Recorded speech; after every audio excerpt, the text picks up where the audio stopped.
All right, what's going on, everybody? In this video, I'm going to be talking about the most important sales tips that you need to close more land deals, okay? It's critical you watch this video all the way through because I'm going to be talking about some really key concepts that you probably haven't heard anywhere else that are really going to make the difference, okay? And I want to make it very clear, we're going to go well beyond just talking about tactics and certain words you should say, and instead talk about the things that are going to really drive results, allowing you to close more deals. And I promise it's not gonna be what you expect. So let's go ahead and dive in. I wanna start first and foremost at the foundation, okay? It's about why you're doing what you're doing. And this is where most people go wrong. And this might seem a little woo-woo and like out there. I promise you, this is the reason I've been able to do as many deals as I've done and why I've done over 6 million sales across the last 4 years, okay? The problem that most people have when it comes to closing land deals, or really any deals for that matter, is they're approaching it from what can I get versus what can I give. Okay, let me explain what I mean by that. So many people, they go into this thinking, I gotta close this deal, I need to make this amount of money, I gotta make this back, I just got started, I wanna make this big check, whatever it is, me, right? The issue is you communicate differently and your prospect can feel that. They don't actually feel like you care, right? They just feel like you're in it to make money, which yes, we are here to make money and that's fine. But you do need to feel like you genuinely care about that person to help them out. And let me show you where this comes out. You fail to realize that you're actually providing them a massive service. This is why land is so easy to get deals. You have to understand, you're not really selling something, you're buying something, okay? You are quite literally giving the seller money. You're going to be giving them tens, sometimes hundreds of thousands of dollars for their land. That's a life-changing amount of money. You're not selling them on buying something from you. All you're selling them on is that they should sell their land to you so you can buy it. Okay? But the problem is because you approach it from the frame of, hey, I just want to close this deal, I'm trying to make as much money as I can, you don't ask the right types of questions where you're going to be able to dive in and find their actual level of motivation, which is going to be the second thing that we talk about.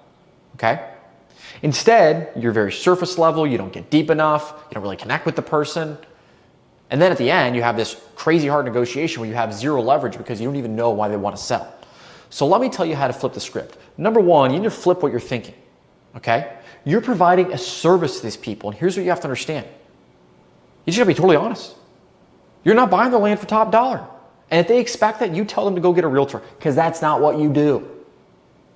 You're buying their land under market value, where you're creating a deal where they can make money and you can make money, and you're delivering a service because you're going to close the land quickly.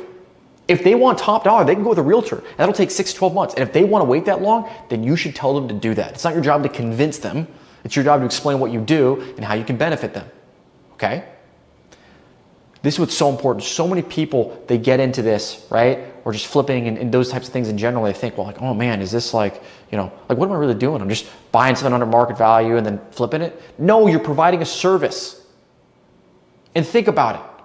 What do used car dealerships do? Why do millions of people trade in their cars for less than they're worth every single year? You've probably done it yourself. You trade in a car, used car dealership, you know you're not getting top dollar. You use Kelley Blue Book, Carvana, they're not gonna pay you top dollar because their business is the same as land flipping. It's just with cars, they're flipping cars. They're gonna buy your car under market value, maybe they do some upgrades or maybe they don't, and they're gonna flip it and sell it to someone else for more. They make the money on the difference. We do the same thing. So why is it wrong what they do? It's not, right? This is my point, is you have to reframe how you're looking about this. And this comes up because when a lot of people who are new talk to sellers and sellers are like, well, what are you gonna do with my land? Or, I want top dollar. They get all weirded out because they're like, oh, I don't want the seller to know I'm gonna, flip it. It's like, just be honest. Tell them you're in the business of buying and selling land. Some people buy and sell cars, you buy and sell land, that's what you do. You're here to see if you can help them out, okay? Here's why the model works, so this is why it's so important. We're not doing deals where people are essentially getting screwed out of it and they're losing tons of money. We're working with people that bought the land decades ago, okay? Where they bought it for 20 cents on the dollar and we come in and offer them 50 cents. So they're making that difference, okay? They're profiting. The majority of the deals that you do, the sellers are gonna walk away with a profit, and that's how it should be, because that's how you create a win-win, right? What we're not looking for are deals where the seller is gonna be upside down, they're losing money, they're selling like they're, because they're in distress like people do with wholesaling houses. I don't wanna deal with that kind of stuff. It's too emotional, right? Does it feel good? I wanna create win-wins. But the reason that a seller is willing to take the discount and why you can feel proud of what you're doing is because you're providing them a service. If they want the most amount of money possible, if they want market value, they need to go list with a realtor. But the problem is that's going to take a long time for them to sell, 6, 12 months, right? Because they don't know how to move land like we do, right? And so they have to decide, do I want the money, a fair offer now, or do I want more money later? Okay? The service you're providing is speed. It's the same example with a car. Okay? If you wanted the most amount of money for your car, you would not trade into a car dealership. Instead, what you would do is you would list it yourself on Facebook Marketplace. What does that mean? That means you're going to have to probably have it sit for weeks or months. You have to have people come and look at it. It's going to be a pain in the butt. It's not convenient. You're providing a seller speed and convenience. Okay? So you need to get that through your head. That's the most important foundational thing. And when you have that, it's going to allow you to close more deals and sell better because you understand, hey, I'm providing this person a service. I'm actually helping them. This is a service-based business. Your service is buying their land. Okay? That's your service. You're helping them. All right? Now, I want to talk about the second part, okay? And this is critical. This is where I see so many people going wrong. Is they never figure out why does this person actually want to sell their land. They never go deep enough. Okay? In the discovery call, that's the very first call that you have. You're trying to find out who are they, why do they want to sell? What is their motivation? How soon do they want to sell? How much money do they want? You're gathering information. The problem is that people don't go deep enough on the motivation for wanting to sell. They'll get an answer like, oh, I just want the money. And they're like, cool, you want the money. That's not a reason. That's surface level, okay?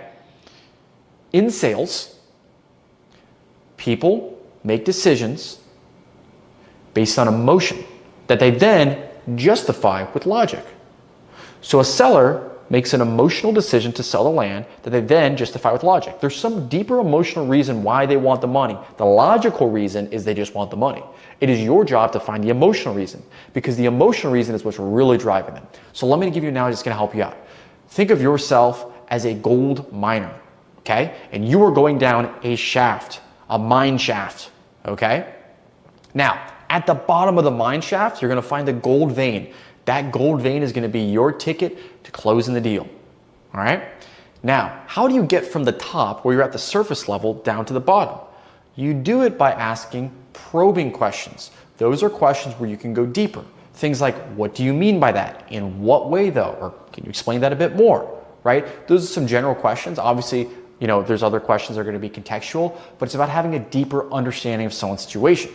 So you don't want to just settle at, hey, why do you want to sell the land? They say, I want to make money. You're like, cool, that's it. You'd say, okay, great. Well, look, I know making money is important and all for everyone, obviously. I guess, why is that so important to get some extra cash in your account like right now? Oh, you're trying to save up for retirement? Got it, okay. When you say save up, like what specifically were you planning for that you want to do in retirement that you maybe can't currently do? Oh, you want to take a vacation to Cabo. Awesome, how long have you want to take that vacation? Okay, cool. What would that vacation mean to you if you're actually able to finally go to Cabo in a way where you didn't have to stress about bills and you could take your wife out there? How do you think she would feel like just going deeper and deeper and deeper? Right? That's what we want to do. Now back to that analogy, okay? So when you're at the top of the mine shaft, the way that you get down is by asking probing questions. When you get deep enough, you're going to find the gold vein. Okay, the gold vein is going to be the reason that they close.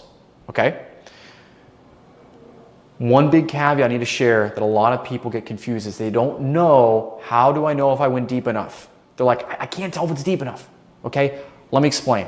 There's going to be a flip in the conversation. It's going to go from logical to emotional. That's how you know. In that example I gave of someone to travel, it's going to go from, hey, I just want the money, to I've actually always wanted to take my wife to the Amalfi Coast. I made a promise to her when we got married, but unfortunately, I never made enough where I could afford that trip. And as we're getting older, I know that we probably only have a few more opportunities in our years to do this. I don't want to pass away without having given her that gift and following through my word.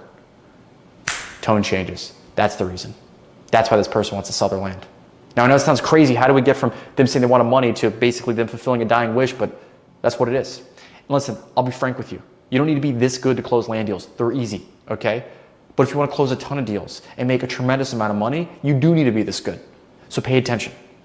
Now, this is critical. Once you've gotten to that floor, okay, so you found that gold vein of what is important, what you then need to do is the rest of the conversation needs to be about that one thing.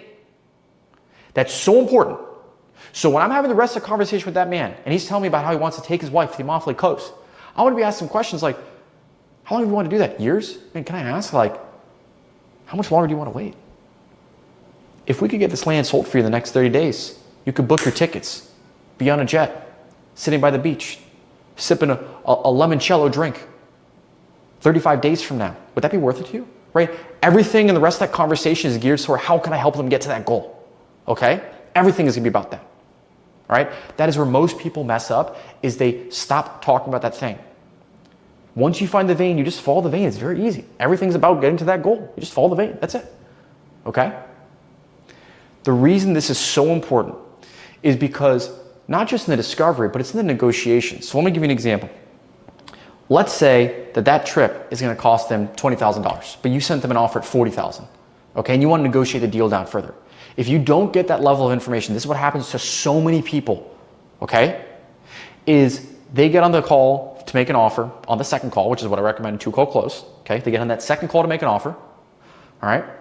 And they come and say, hey, we could do 20,000. And the guy says, no, I want 40. And you're just negotiating back and forth just based on the number. Like, well, I can't do that. I can do this. Right? You have no leverage in negotiation. You have a leverage when instead of focusing on the price, they're focused on the problem. What is the problem they're trying to solve? Not the price that they want. Those are very different things. Because let me explain. If that trip was going to cost them $20,000 and you find out in the discovery, hey, so how much would it take for you to really have that dream vacation? Oh, about 20 grand. Okay.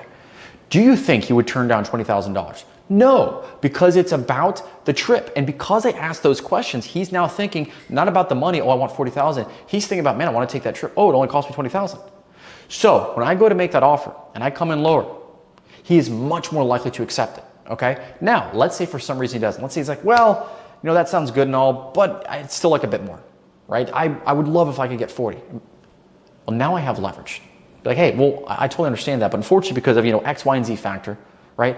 Doesn't have a well, doesn't have septic. We're gonna have to put that in. It's gonna cost us around 20 grand. There's no way that I could do 40, right? I guess I gotta ask. I mean, what's more important to you here? Is it getting the offer, right? Or is it potentially never being able to take that vacation that you told your wife that you would, that you've wanted to for the past few years? Like, yeah, you're right. Right? They're going to move forward because now they're not doing it for the price. They're doing it for what they just told you to solve the problem. That's where you need to be focused on. You'll be able to negotiate deals much lower. You'll have much better conversations. And the people you work with, they'll have an understanding of, hey, I'm not doing this just for the money. I know what I'm doing it for now. Right? Your deals would be so much easier. This is the most important thing I could probably get across. Rewatch this video. It will make all the difference. See you in the next one.